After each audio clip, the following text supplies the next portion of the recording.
জিনিয়া এবার নিজেকে বাঁচাতে সমস্ত জোর শুভর ঘাড়ে দিলে শুভ সিসিটিভি ফুটেজ দেখিয়ে জিনিয়াকে কষিয়ে থাপ্পড় মারলো। হ্যাঁ বন্ধুরা, এমনটাই দেখতে পারবে আজকের পর্বে। বিস্তারিত জানতে ভিডিওটিতে লাইক দিয়ে চ্যানেলটিকে সাবস্ক্রাইব করে পুরো ভিডিওটি তোমরা দেখতে থাকো। গল্পের শুরুতে আমরা দেখতে পারবো শুভ বলতে লাগলো, কি আমাকে ছাড়াই কি এঙ্গেজমেন্ট পার্টিটা শুরু করে দেবে জিনিয়া? আমি না তোমার বেস্ট ফ্রেন্ড, আমি তোমার জন্য একটা গিফট নিয়ে এসেছি। তখন জিনিয়া বলতে লাগলো, কি ব্যাপার, আমার জন্য আবার কি গিফট আনলো? তখন বলতে লাগলো, শুভ তুমি তো আমাকে গিফট দিয়েই দিয়েছে। তখন বলতে লাগলো, না স্পেশাল গিফট তো আছে, সেটা আমি সঙ্গে করে নিয়ে এসেছি।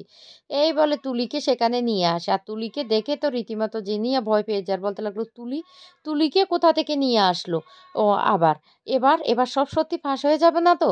তখন বলতে লাগলো, হ্যাঁ আমি তুলিকে নিয়ে এসেছি, তুলিকে কিডন্যাপ করা হয়েছে।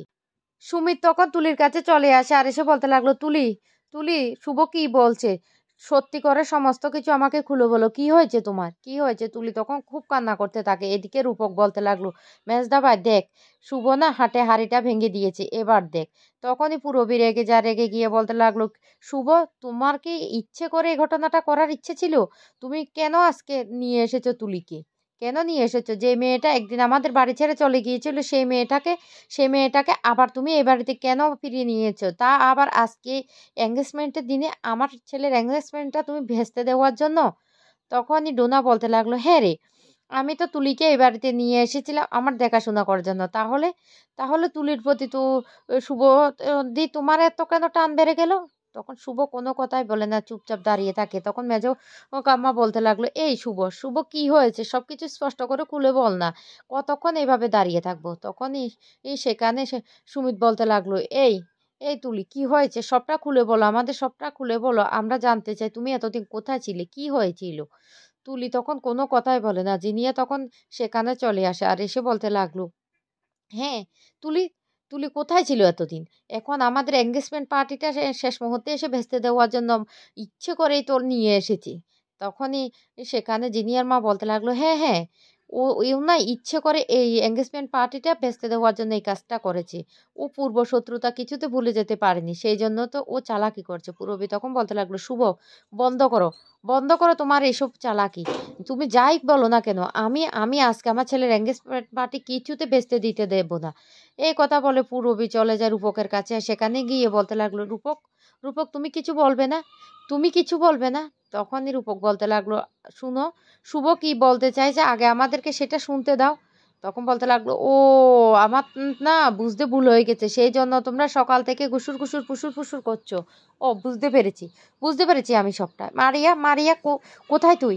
তাড়াতাড়ি রিংটা নিয়ে আয়, এক্ষুনি রিং পরাবে, এক্ষুনি। আর এই বলে রিংটা নিয়ে এসে সেটা সুমিতের হাতে দিয়ে বলতে লাগলো, সুমিত আমি বলছি এক্ষুনি রিংটা পরিয়ে দাও। শুভ তখন বলতে লাগলো, কাকুমণি তুমি আমার কথাটা একবার বোঝার চেষ্টা করো। কিন্তু পূরবী তখন বলতে লাগলো, না আমি কোনো কথা শুনবো না। তখনই সুমিত বলে উঠে, আমি আগে তুলির মুখ থেকে সব সত্যিটা শুনবো, তারপর আমি জিনিয়াকে রিংটা পরাবো, এর আগে আমি রিংটা পরাতে পারবো না, আমি তুলিকে ভালোবাসি। এ কথা বলতেই তো জিনিয়ার মাথা যেন আকাশ ভেঙে পড়লো। জিনিয়া তখন চিৎকার করে উঠে আর কান্না করে বলতে লাগলো, সুমিত তুমি কেন আমাদের এই সম্পর্কটাকে শেষ করে দিতে চাইছো? সমস্ত কিছু ঠিকঠাক মতো হয়েছে, আর আজকে এঙ্গেজমেন্টের শেষ সময় এসে এই মেয়েটা বাধা দিচ্ছে। এই মেয়েটা তোমাদের বাড়ি ছেড়ে চলে গিয়েছিল বা কেন, আর এখন এসে এইভাবে বাধা দিচ্ছে কেন? তখনই শুভ বলতে লাগলো, হ্যাঁ হ্যাঁ আমি সবটা খুলে বলছি, আমাকে সবটা খুলে বলতে দাও। কিন্তু কিছুতে জিনিয়ার মা সেটা বলতে দেয় না। জিনিয়ার মা বারবার বলতে লাগলো, শুনো আমি বলে দিচ্ছি, আজকে যদি আমার মেয়ের এঙ্গেজমেন্ট পার্টিটা না হয়, আমার মেয়ের মনের অবস্থাটা এমনিতে ভালো নেই। যদি আমার মেয়ে কোনো কারণে কোনো কিছু করে বসে, তাহলে কিন্তু আমি কাউকে ছেড়ে কথা বলবো না, আমি বলে দিচ্ছি। আর পূরবী তোমাকে একটা কথা বলি, তুমি তুমি ওই শুভর কথা শুনে তুমি কি বিয়েটা বন্ধ করে দেবে, ওদের এঙ্গেজমেন্টটা বন্ধ করে দেবে? তখন পূরবী বলতে লাগলো, না সেটা হতে পারে না। এদিকে জিনিয়া তখন সুমিতকে বলতে লাগলো, সুমিত তোমার আমার ভালোবাসার মাঝখানে এই তুলি মেয়েটা এসেছে, আর সেটাই তুমি এখন মেনে নিচ্ছ, ও যা বলছে তুমি আমাকে বিশ্বাস করো না, এই বলে কান্নার অভিনয় করতে থাকে। কিন্তু সুমিত তো নাছোড়া বান্দা। সুমিত তখন বলতে লাগলো, না আমি তুলির মুখ থেকে যতক্ষণ না সবটা সুন্দর, ততক্ষণ কিন্তু আমি কিছুতেই তোমাকে রিং পরাতে পারবো না। এদিকে দাদু ঠাম্মিরা অবাক হয়ে যায়। তখন জিনিয়ার মা চালাকি করে এ, এ, শুভ শাশুড়ির কাছে গিয়ে বলতে লাগলো, বল বল শুভ কেন এই কাজগুলি করছে? শুভ আগের মনে হয় পূর্ব শত্রুতার জন্য এই কাজটা করছে সেবন্তী। সেবন্তী তুই কিছু বলবি না? তুই তো বলবি কিছু, কিন্তু সেবন্তী কোনো কথাই বলে না। সেবন্তী অবাক হয়ে তাকিয়ে থাকে। আর তখন বলতে লাগলো, হ্যাঁ, কি উদ্দেশ্য ছিল, কি উদ্দেশ্য ছিল তুলিকে আজকে এই বাড়িতে নিয়ে আসার? আজকে সুমিতার জিনিয়ার এঙ্গেজমেন্ট, তাহলে আজকে আনার কি দরকার ছিল? এটার সাথে তুলির আসার সম্পর্কটা কি সেটাই তো বুঝতে পারছি না। আকাশেন তখন বলতে লাগলো, আচ্ছা বলুন তো, আপনি কোথায় পেয়েছেন তুলিকে? সমস্ত কথাটা খুলে বলুন। তখনই এই কথা শুনে শুভ বলতে লাগলো, হ্যাঁ আমি সবটা বলছি।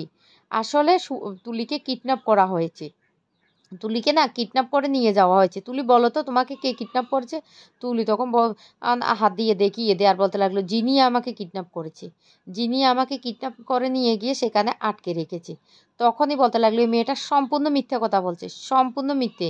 এ কি সত্যি কথা বলছে না। আমার সহজ সরল মেয়েটাকে ফাঁসানোর জন্য এইসব মিথ্যে কথা বলছি। এ সেবন্তী, সেবন্তী তুমি কিছু বলো। সেবন্তী কোনো কথাই বলে না, সেবন্তী চুপচাপ থাকে। এদিকে সুমিত চুপচাপ থাকে। তখন আকাশান বলতে লাগলো, হ্যাঁ শুভ, আপনি কোথায় পেয়েছেন তুলিকে সমস্তটা খুলে বলুন। এদিকে তুলি তাকে কিভাবে আটকে রেখেছিল সমস্তটা খুলে বলে। অন্যদিকে শুভ তখন বলতে লাগলো, আমি অনেকক্ষণ অপেক্ষা করছিলাম তুলির জন্য, কিন্তু কিছুতে তুলি আসছে না।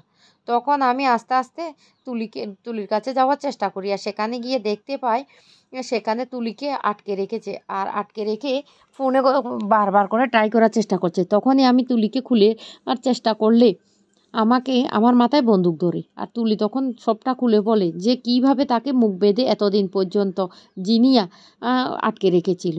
এই কথাগুলি বলতে জিনিয়া তখন বলতে লাগলো, অসম্ভব ব্যাপার, আমি কেন এই কাজ করতে যাবো, আমার কী স্বার্থ? তখনই শুভ বলতে লাগলো, হ্যাঁ তোমার স্বার্থ আছে।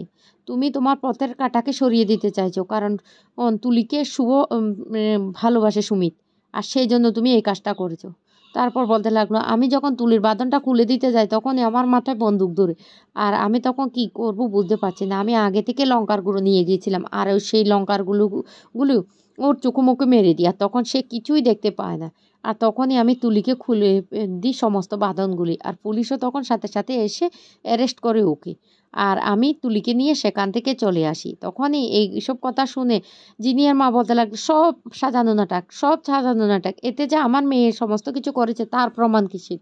তার প্রমাণ কি আছে তোমার কাছে? তখন বলতে লাগলো, হ্যাঁ প্রমাণ তো আছে, প্রমাণ আছে। এই বলে পুলিশকে ডাকলে পুলিশ তখন ওই ছেলেটাকে সেখানে নিয়ে আসে, সুকান্তকে। আর এনে বলতে লাগলো, বলো সবটা। তখন বলতে লাগলো, শুনো জিনিয়া, আমি কিন্তু এই কাজটা করেছি তোমার কথায়, আমি যদি ফেঁসে যাই তোমাকে আমি ছাড়বো না। এই কথা শুনে জিনিয়া তখন বলতে লাগলো, সুমিত বিশ্বাস করো, বিশ্বাস করো, ও মিথ্যে কথা বলছে, আমি এসব কিচ্ছু করিনি, আমি এসব কিচ্ছু করিনি। কিন্তু সুমিত কিছুতে বিশ্বাস করে না। তখন রেগে যায় জিনিয়া আর বলতে লাগলো, তুমি আমার এত বড় ক্ষতিটা করতে পারলে, কি করে পারলে? নিশ্চয় এই সমস্ত কিছু করেছো তুমি, আর এখন দায়ভার চাপিয়ে দিচ্ছ আমার উপরে। এই কথা শুনে তো শুভর মাথায় রাগ চরমে উঠে যায়। তখন শুভ কষিয়ে থাপ্পড় মারে জিনিয়াকে, আর মোবাইলে সেই ভিডিওটা দেখিয়ে বলতে লাগলো, দেখো তো আমার নাম করে তুমি কাকে গিফটটা পাঠিয়েছিলে জন্মদিনে। এই কথা বলতে তখন বাড়ির সবাই রীতিমতো অবাক হয়ে তাকিয়ে থাকে আর বলতে লাগলো, কি সাংঘাতিক মেয়ে রে জিনিয়া।